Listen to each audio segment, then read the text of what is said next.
Good morning, children. Today we are going to start the second term portions, and we will start from history, that is chapter 15, North India after Mauryas and Shungas.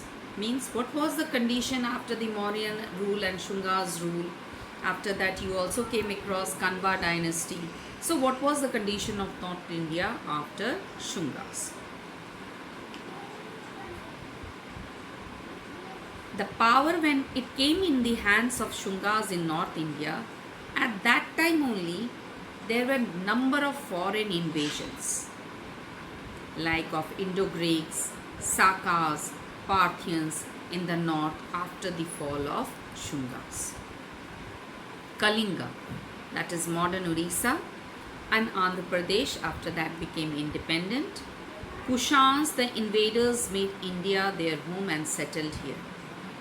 In the coming portion, we will discuss that from where these Kushans came, then by whom they were defeated, and how they became the part of Indian society. Among Indo-Greeks, the famous ruler was Menander, that is Milinda. He was also known as Milinda. Please underline, children, because this is the other name of Menander. So you should know that both persons are same. And he adopted Buddhism and established his rule over Punjab and Kashmir.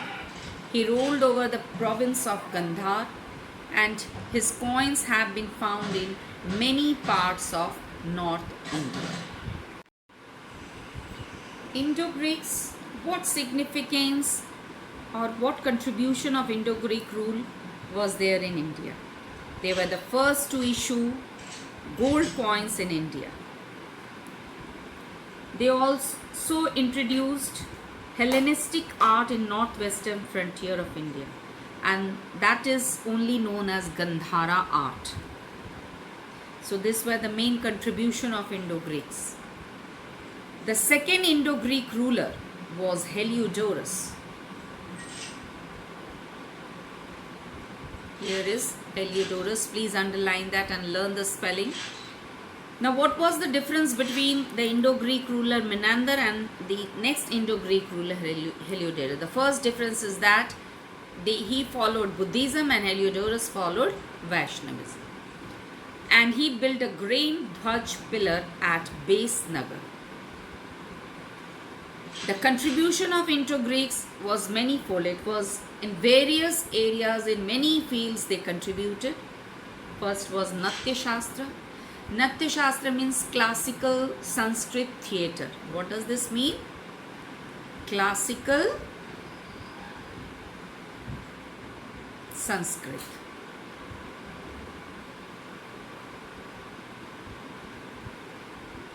Theatre. Okay.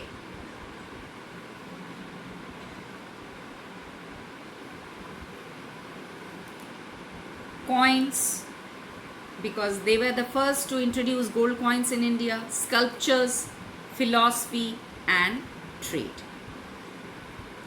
After that, Shakas, who originally belonged to Central Asia. They defeated the Greeks.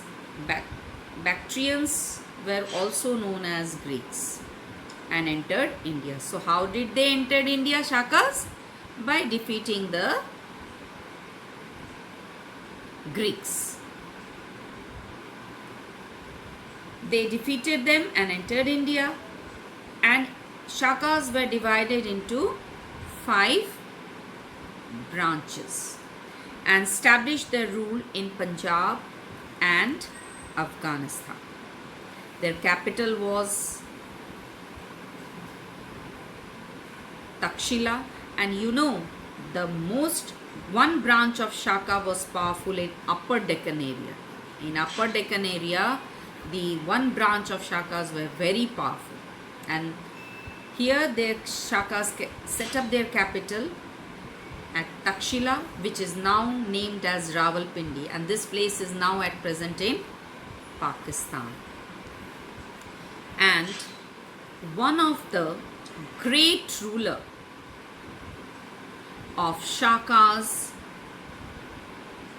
belonged, that was Rudra Daman. Rudra Daman I was the famous Shaka ruler. He ruled from 130 to 150 AD. In several books you will see that it has been named as Rudra Daman I. It has been named as Rudra Daman I. But in your book it is written only Rudra Daman. So he ruled from 130 to 150, and the Girnar mountain in Junagadh is in Gujarat, provides a lots of information about the period of Rudra Daman. If you visit this mountain in Junagadh, there are many things which tells the information about Rudra Daman. It shows that there was peace and prosperity. He had a council of ministers to advise. He issued silver coins on which his figure was engraved. He was always ready to help his people, and he also repaired the Sudarshan Lake in Kathiawar. He also issued the first long inscription in Sanskrit. You know, he was the first. So Rudra Daman was issued the first long inscription in Sanskrit. Earlier the long inscription were composed in Prakrit, but now it was composed in Sanskrit, and that thing was done by Rudra Daman because he was a great lover of Sanskrit. The rule of Saka dynasty came to an end after 200 years in the 4th century, and the Saka's rule was followed by Parthians and then by Kushans. So let me tell you about the Parthians. It is not there in your book, but little bit I want to tell that Shaka's rule in northwestern part of India was followed by Parthians, and Parthians had their roots in Iran, and from there they migrated to India. So actually Parthians came from where? Parthians came from Iran. From where they came? They came from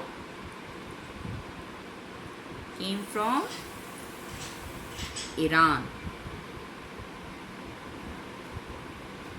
You should know this, that which country actually they belonged. So from there they migrated to India. As compared with Shakas and Greeks, they ruled over only a small portion of northwest India. Means like Shakas and Indo-Greeks, they ruled most of the northern part of India. But Parthians only just ruled the small part of northwest India.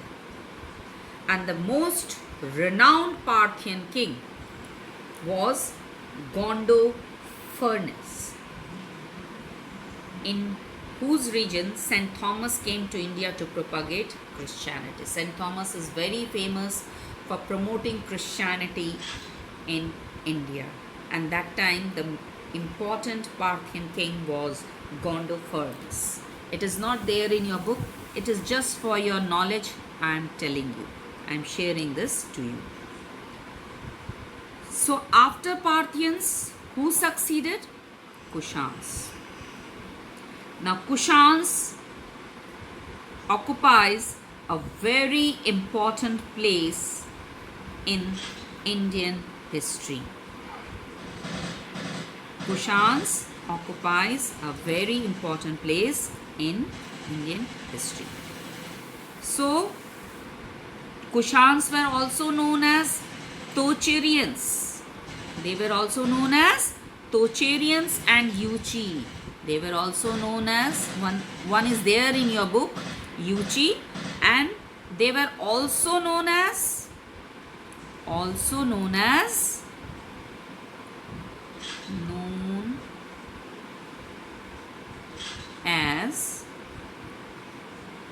Tocharians. Let me write the spelling here. Tochacha,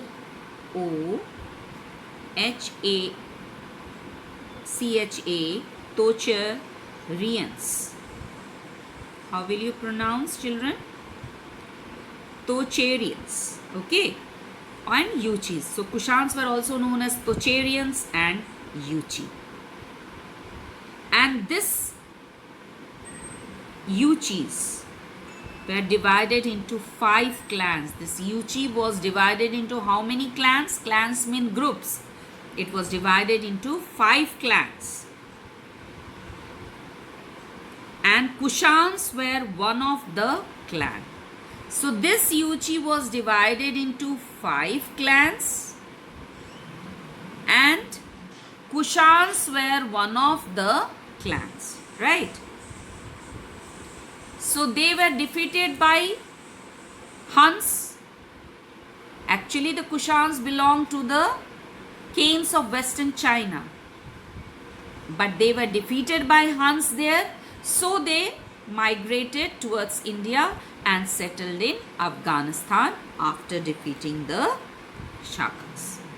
And after settling in India, they extended their territories to Sindh, Punjab and greater part of Gangetic Basin, means Ganga area, basin area.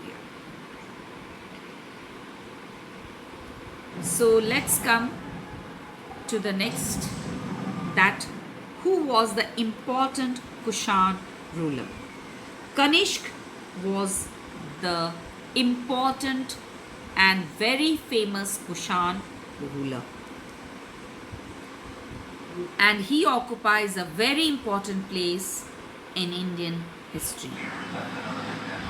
He supported Buddhism wholeheartedly, and just I want to tell you that during this Kanishk, Buddhism occupied a very important position and it became very famous around India and also around outside India. Many Buddhist monasteries were built during this period. The 4th Buddhist Council, please underline children, this is very important for you. The 4th Buddhist Council was held during his reign, and he was the follower of Mahayana branch of Buddhism. This Buddhism was divided into 2 sects, Mahayana and Hinayana. Like in Muslim you see Shia and Sunni is there. Same where here also in Buddhism there are 2. Even in Jainism you see Swetambars and Digambars. Here also in Buddhism there were 2 sects of Buddhism. One was Mahayana and other was Hinayana. Let me tell you what is this Mahayana and Hinayana. And this Buddhism was divided into 2 sects where in the 4th Buddhist Council. Where it was, this sect was divided in the 4th Buddhist Council, which was held in Kashmir. What do the followers of Mahayana believes? Believes that Buddha was the incarnation of God and his images were worshipped. That means actually he was a god, so his images should be worshipped. But whereas the followers of Hinayana believed that Buddha was only a teacher, a guide, but not a god. He only directed us. He only showed the path. That is Hinayana. The followers of Hinayana did not believe Buddha as God, but Mahayana believed Buddha as God. This is only the main difference. So, Kanishk was a great lover of patron of learning. He propagated Sanskrit language and literature, art and architecture, sculpture, science, etc. Mathura, Sarnath, Amravati and Gandhar, these were the main centers of development. Let me show you this. Where is Mathura, Sarnath, Amravati and Gandhar? Gandhar is here. which is now a part of Pakistan. Mathura, it is in UP. Okay. Next is Amravati and also Sarnath. Amravati is here. Okay. And next is your Sarnath. So here is your Sarnath. Let me show you this, because you should know the place where this is Sarnath. Okay, these were the main centers of development of art and architecture and sculpture during Kushan ruler, and especially during Kanishka, who was the famous and popular Kushan ruler, right? He himself was a great scholar, and during his period, Ashvaghosh wrote a epic called Buddha Charitra in Sanskrit. Please underline this, children, because this will be very fruitful for you. Let me show you this. So Ashvaghosh wrote a famous epic, that is Buddha Charitra in Sanskrit. Okay, please underline this, because objective questions come from here. Kanishka is also known for his fine coins. He started the Saka era, which is now followed by our Indian government as national era. Please underline this. So, who started the Saka era? Kanishka, and which is now followed at present in India and known as national era. Later on, Kushans adopted Hinduism. After that, the popularity of Buddhism little bit became less, and Kushans adopted Hinduism, and the last Kushan ruler was Vasudev. Please underline this. The last Kushan ruler was Vasudev. So children, please go through the video, and in my next coming video we will discuss about the art and architecture of this Indo-Greeks, Kushans, Shakas, and also we will come across that did it had any effect or impact on northern part of India.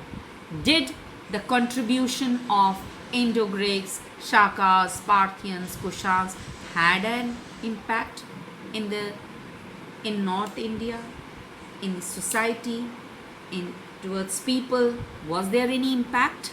We will see all those contribution, all those effects done by or given by them. Okay, thank you children.